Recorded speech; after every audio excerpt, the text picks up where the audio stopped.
이탈리 아시시의 성자 프란치스코는 유난히 나병 환자를 기피하였다고 합니다. 그런데 어느 날 좁은 길로 여행하던 중 나병 환자와 외길에서 마주치게 되었습니다. 그는 흠칫 놀라서 뒤로 물러섰습니다. 그때 마음속에서 프란치스코를 질책하시는 주님의 음성이 들려왔습니다. 그런 길을 돌이켜 나병 환자로 달려가 그의 목을 껴안고 그리고 입을 맞춘 후에 다시 자기의 길을 가게 됩니다.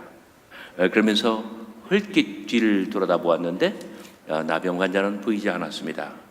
그때 프란치스코는 입으로 독백을 하면서 무릎을 쳤습니다. 주님이셨군요. 그리스도셨군요. 우리는 종종 하나님께서 나보다 더 낮은 자리에 계시다고 하는 이러한 사실을 체험하는 비범한 순간을 맞이하기도 합니다. 성경에는 천하의 모세가 땅에 엎드렸다라고 하는 그러한 이야기가 4차례나 등장합니다. 그 첫 번째는 오늘 우리가 함께 읽은 출애굽기 34장 말씀인데 특히 1절부터 9절까지 십계명 돌판을 두 번째로 받을 때였습니다.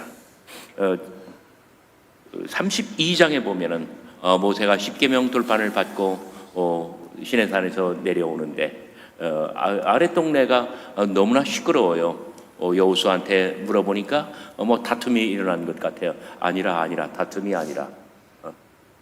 그런데 모세가 십계명 돌판을 받으러 산에 올라간 그 사이에 사람들이 참지를 못하고 송아지 형상으로 우상을 만들고 거기에 절을 하며 춤을 추고 요란을 떨고 있는 모습이었습니다.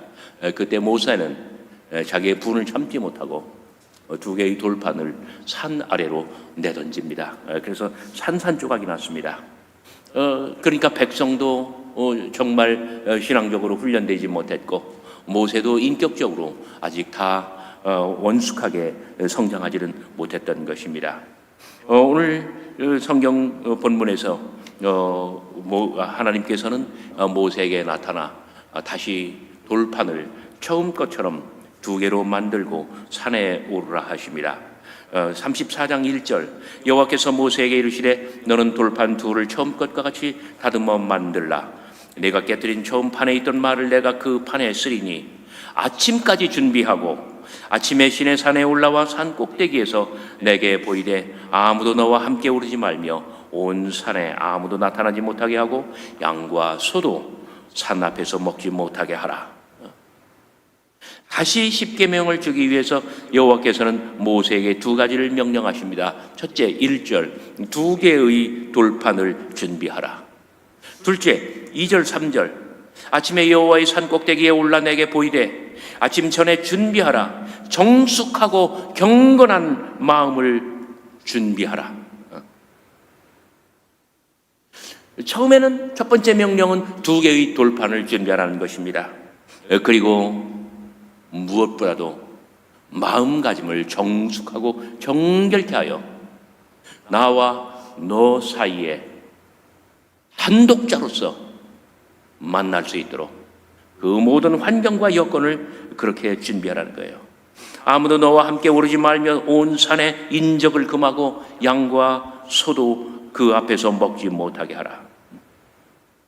절제와 금욕 가운데 하나님으로부터 십계명을 받을 수 있도록 주변을 정리하고 모든 것을 그렇게 대비하라는 뜻입니다. 제가 어렸을 적에 참 기억이 생생해요.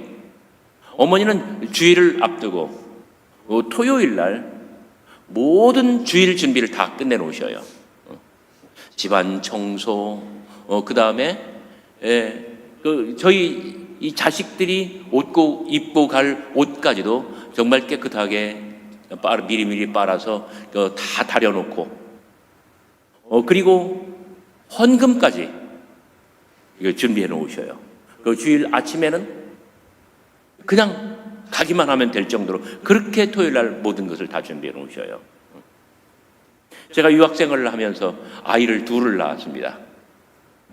전도사 생활을 하는데 뉴저지에서 아이들 2명 챙겨서 다 옷 입히고 그리고 차에 카시트로 해가지고 아기들 태우고 가려면 얼마나 그 시간이 많이 걸리고 번거로운지 몰라요. 집사람 혼자서 그 모든 걸 담당할 수가 없어요. 그때 어머니의 이야기를 말씀드렸어요. 어머니의 이야기를 말했어요. 어머니는 토요일 날 모든 주일 준비를 다 마쳐놓고 주일날 그냥 출발만 하면 되었다. 지금 여호와 하나님께서 모세에게 구하시는 것은 바로 이러한 진정한 예배의 자세입니다.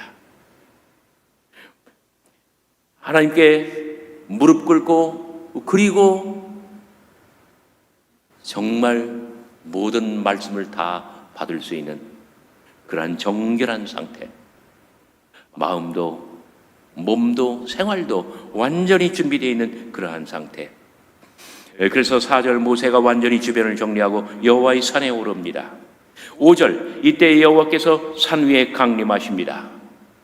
이제 모세는 신 앞에 단독자, 세상에는 하나님과 나 이렇게 단 둘밖에 없습니다. 모세야말로 여호와 하나님을 face to face, 얼굴로 친히 배운 인류 가운데 유일한 사람이 됩니다. 6절 7절 그러자 여호와께서는 모세 앞에 당신의 이름을 반포하시고 당신을 친히 계시하십니다. 바로 그때 8절 모세가 급히 땅에 엎드리고 경배하며 말합니다. 주여, 내가 주께 은총을 입었거든 원컨대 주는 우리와 동행하옵소서. 이는 목이 뻣뻣한 백성이니이다. 우리의 악과 죄를 사하시고 우리를 주의 기업으로 삼으소서. 모세는 하나님 앞에 자기를 낮추며 절대 복종의 자세로 하나님 앞에 급히 땅에 엎드려 예배하는 것입니다. 무슨 말씀이든 다 듣고 순종하려는 태도입니다. 이것은 우리가 믿음 안에서 신앙생활의 가장 기본적인 자세입니다. 하나님 앞에 엎드리는 것. 우리는 무시로, 아니 늘 엎드리는 자세, 엎드리는 마음가짐. 주여 말씀하옵소서. 무엇이든지 듣겠나이다. 이러한 하나님 앞에 엎드리는 마음가짐, 이러한 자세, 이러한 신앙의 태도를 견지해야 합니다. 이날 모세는 여호와 앞에 엎드려 두 개의 돌판으로 십계명을 받고 온 인류가 자손 만대에 널리 행할 여호와의 법도를 얻게 됩니다. 한 사람이 땅에 엎드리면 천명을 깨닫고 동서고금 만구의 진리를 얻게 됩니다. 이것이 바로 진정한 예배이고 주일 성수이고 그리고 순종하는 태도입니다. 이 주일 예배라고 하는 것은 하나님과의 반복적인 만남을 뜻합니다. 우리는 주님 앞에 엎드리는 이 만남, 이 예배를 통해서 우리는 여호와의 말씀을 듣고 그 말씀에 순종하는 것입니다. 우리는 이 예배를 통해서 하나님과 대면합니다. 우리는 이 만남과 이 예배를 통해서 하나님으로부터 천명을 듣고 하늘의 명령을 듣고 그리고 그 명에 순종하는 순명의 자세를 배우게 됩니다.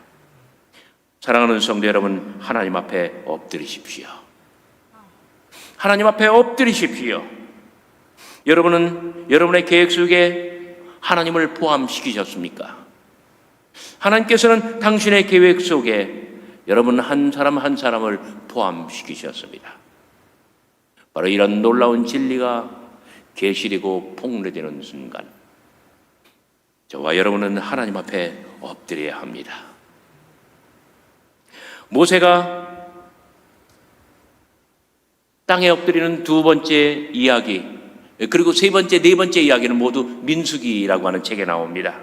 민수기 13장 12지파의 각 지도자들이 12 정탐꾼이 되어서 가나안 땅을 정탐한 후 정탐꾼들이 돌아왔습니다.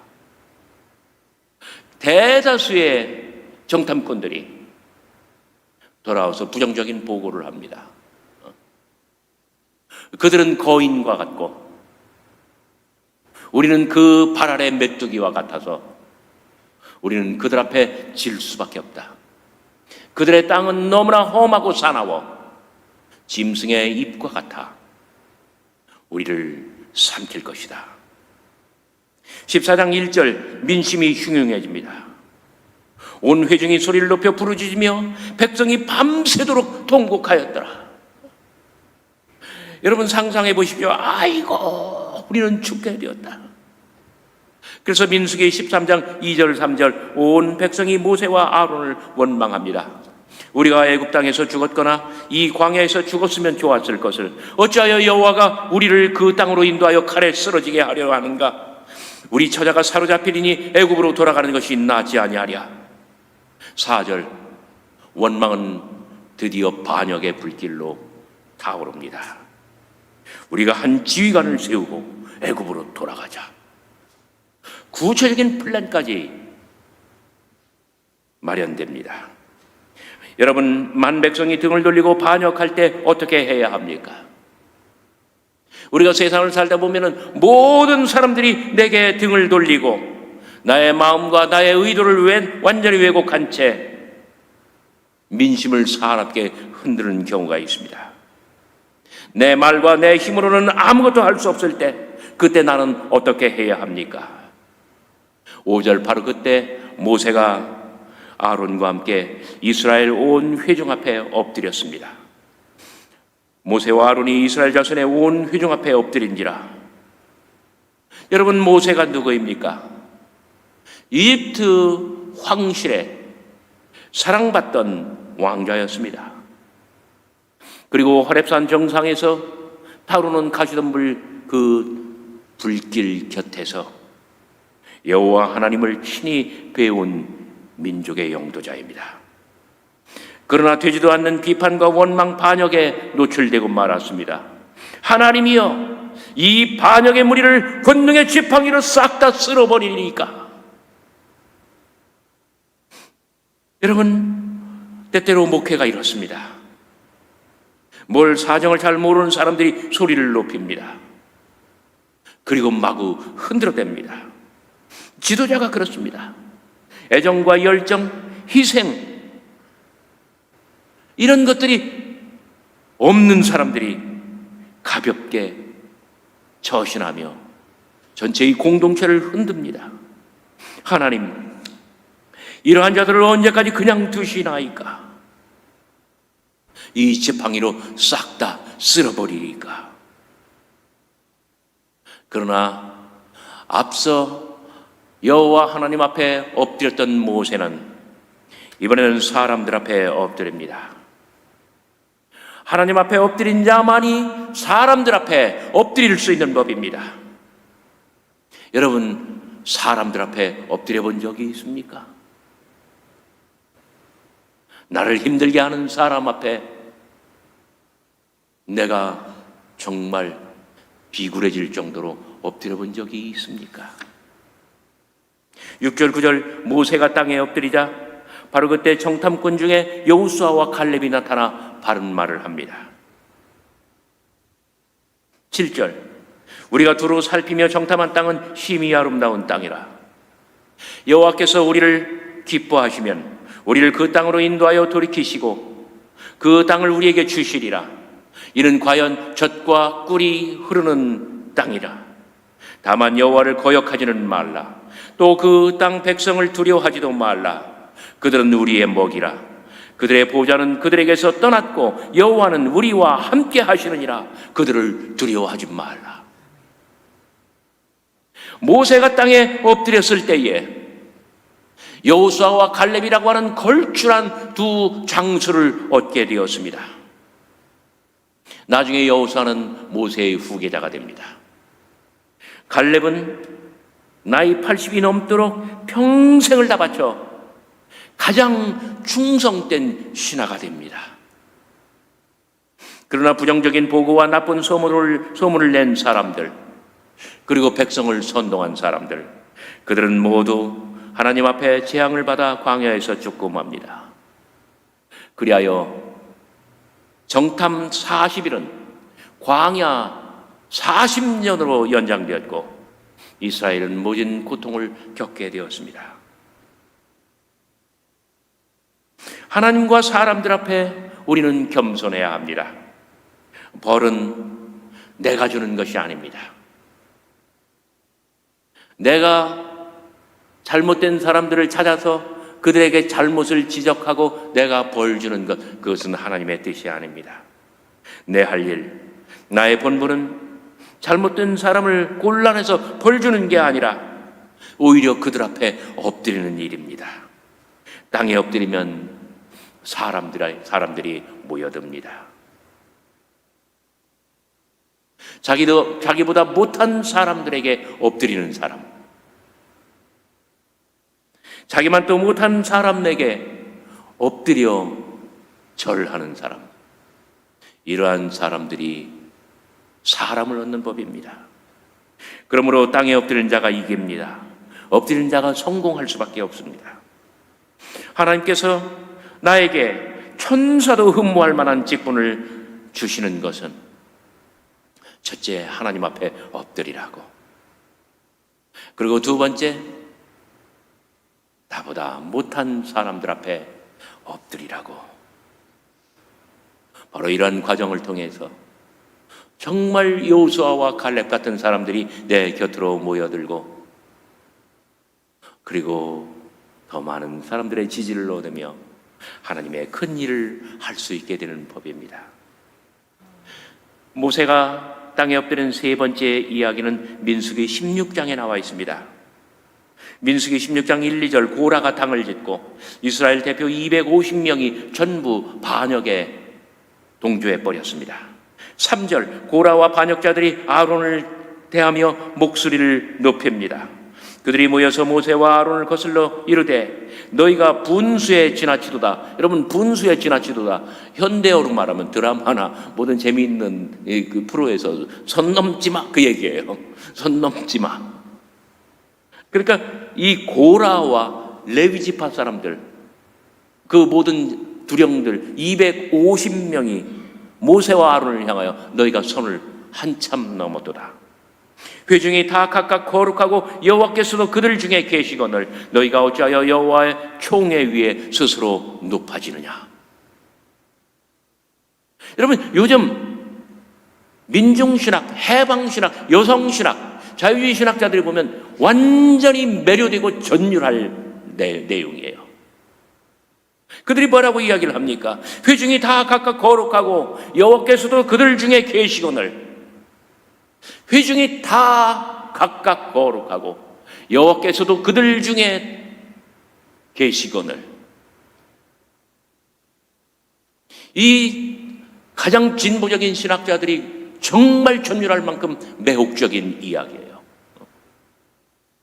회중이 다 거룩하고 여호와께서 그들 모두에게 거하시거늘 너희가 어찌하여 여호와의 총회 위에 스스로 높아지느냐. 만인이 평등하고 다 거룩하며 만인에게 신성이 가득하지 아니한가. 게다가 민주주의적인 이상마저 가득하지 아니합니까? 그러나 4절, 모세는 이러한 주장을 반박하려 하지 않습니다. 모세는 이 모든 말을 듣고 엎드립니다. 22절, 모세와 아론 그 두 사람이 또다시 엎드립니다. 하나님이여, 모든 육체와 모든 육체의 생명의 하나님이여, 한 사람이 범죄하였거늘, 고라 한 사람이 범죄하였거늘 어찌 온 회중에게 진노하시나이까. 여기 모세와 아론이 땅에 엎드렸다는 것은 기도했다는 뜻입니다. 중보의 기도를 드렸다는 뜻입니다. 모세와 아론이 땅에 엎드리는 것은 원수를 살리는 불쌍히 여기는 마음, 긍휼히 여기는 마음입니다. 바로 이 마음이야말로 우리 주님께서 저와 여러분들 그리고 갈릴리 마을의 모든 사람들을 향하여 품으셨던 바로 그 마음이 아닙니까? 31절부터 34절까지 나중에 고라의 족속은 하늘의 벌을 받아 정말 지진이 나서 땅이 입을 벌리고 그들 모두를 다 삼켜 버렸다고 합니다. 모세가 듣고 엎드리니 난리가 평정이 되고 그리고 원수가 죽게 되었습니다. 여러분, 우리가 땅에 엎드리는 것은 최후의 수단이 되기도 합니다. 달리 아무런 방법이 없을 때, 내가 그 어떤 일을 해도 신통치 않을 때, 그때 우리는 정말 머리가 땅에 닿도록 엎드리며 하나님 앞에 주여 어찌하오리까? 내가 땅에 엎드리니이다. 주여, 내가 땅에 엎드리니이다. 나는 아무런 방도가 없습니다. 이런 자세를 가질 때 문제가 해결되는 거예요. 마지막으로 네 번째, 모세가 땅에 엎드린 이야기는 민수기 20장에 나옵니다. 이것은 출애굽기 17장에 나오는 이 무리바의 물, 반석을 쳐서 물이 나왔다는 그 이야기와 같은 내용입니다. 회중이 물이 없으므로 모세와 아론에게 모여드니라. 백성이 모세와 다투어 말하여 이르되 우리 형제들이 여호와 앞에서 죽을 때 우리도 죽었더라면 좋았을 뻔하였도다. 너희가 어찌하여 여호와의 회중을 이 광야로 인도하여 우리와 우리 짐승이 다 여기서 말라 죽게 하려 하느냐? 너희가 어찌하여 우리를 애굽에서 나오게 하여 이 나쁜 곳으로 인도하였느냐? 이곳에는 파종할 땅도 없고 무화과도 없고 포도도 없고 석류도 없고 마실 물도 없도다. 백성이 이렇게 원망과 불평을 쏟아놓을 때 모세와 6절, 모세와 아론이 회중 앞을 떠나 회막문에 이르러 엎드리매. 여러분, 훈련받지 못한 출애굽 60만 명 이 인구는 조직력도 없고 기강도 없고 오합지졸입니다. 이것은 오늘날 교회의 모습, 우리 사회의 모습, 얼마나 정말 그 이론들이 많고 정말 아우성이고 난립니까? 지난주 금요일날 서울에 일정이 있어서 올라가 봤는데 광화문 앞에 갔는데 와, 정말 제가 이런 이야기하면 여러분들 오해하지 마십시오. 남한인지 북한인지 모를 정도로 그렇게 사람들이 모여서 막 자기의 주장을 펼쳐대요. 북을 치고 꽹가를 치고 나팔을 불고 막 함성을 지르고 주중이었는데 누구나 소리를 높입니다. 누구나 목소리를 돋웁니다. 누구나 다 호령하고 누구나 다 자기의 주장을 내뱉습니다. 그러나 모세는 회막문에 이르러 엎드립니다. 어려울 때 하나님 앞에 나오는 것, 가장 어려울 때 엎드리는 것, 그것만이 가장 좋은 방책입니다. 민수기 20장 6절, 모세와 아론이 회중 앞을 떠나 회막문 앞에 이르러 엎드리매. 엎드릴 때 바로 그때 반석에서 물이 솟고 불가능이 가능해지며 눈앞에 기적이 일어났습니다. 우리는 우리의 사는 동안 우리는 늘 여호와 하나님 앞에 엎드려야 합니다. 가나안 땅을 정탐하고 온 사람들이 나쁜 보고를 하고 그리고 민심을 흔들 때 그때도 모세는 땅에 엎드렸습니다. 고라의 자손과 레위 지파가 다 반역을 일으켰을 때 그때도 모세는 땅에 엎드렸습니다. 온 백성이 무리바에서 물이 없다고 아우성을 치며 반역을 일으킬 때 그때도 모세는 땅에 엎드렸습니다. 모세가 하나님 앞에 엎드렸을 때 그는 하늘의 명을 받고 십계명 2개의 돌판을 얻습니다. 하나님 앞에 엎드린 사람들은 사람들 앞에도 엎드릴 수 있는 법입니다. 우리가 사회생활을 하면서 또 가정생활을 하면서 또 하나님의 교회에서 교회 생활을 하면서 정말 엎드리는 사람들이, 겸손한 사람들이, 스스로 낮아지는 사람들이 하나님 앞에 특별한 은혜를 입는 것을 여러분 깨닫고 늘 이러한 생활을 하시기를 주의 이름으로 소원합니다.